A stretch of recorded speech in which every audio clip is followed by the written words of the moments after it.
Ya, visual yang Anda saksikan ini adalah visual terkini dari ruang sidang Cakra Pengadilan Negeri Cirebon, Jawa Barat. Sudah tampak di layar kaca Anda.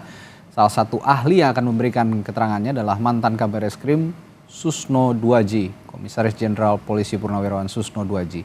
Sepertinya nanti juga memang akan digali seputar pengetahuannya tentang penyelidikan dan penyidikan, mungkin begitu ya, Prof ya?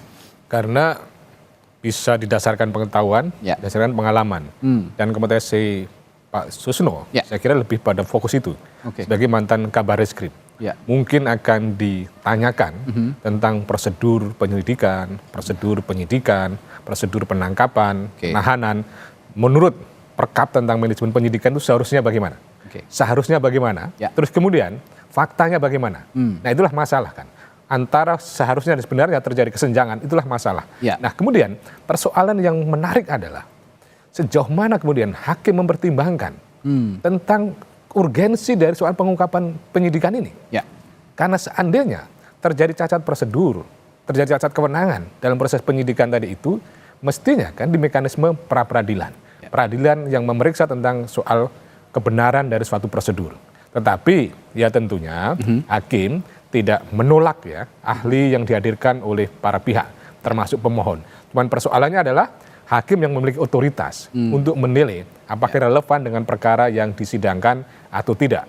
Dan kalau kita coba cermati ya, kehadiran ahli ini memang sejauh ini cukup efektif ya membantu proses hukum, termasuk di penyidikan ataupun dalam persidangan.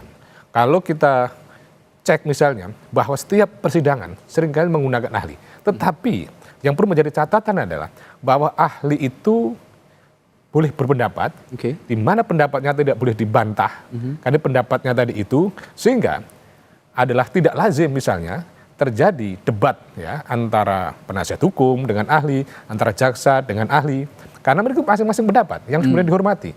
Mungkin saja memiliki urgensi kalau mempertanyakan tentang pendapat ahli itu, sekiranya apa yang disampaikan itu tidak memiliki dasar hukum, tidak memiliki dasar teori. Dan dasar hukum, dasar teori tadi itu harus kemudian terjadi misalnya konfrontasi, maka kemudian menyebabkan terjadinya perbedaan pandangan dan pendapat.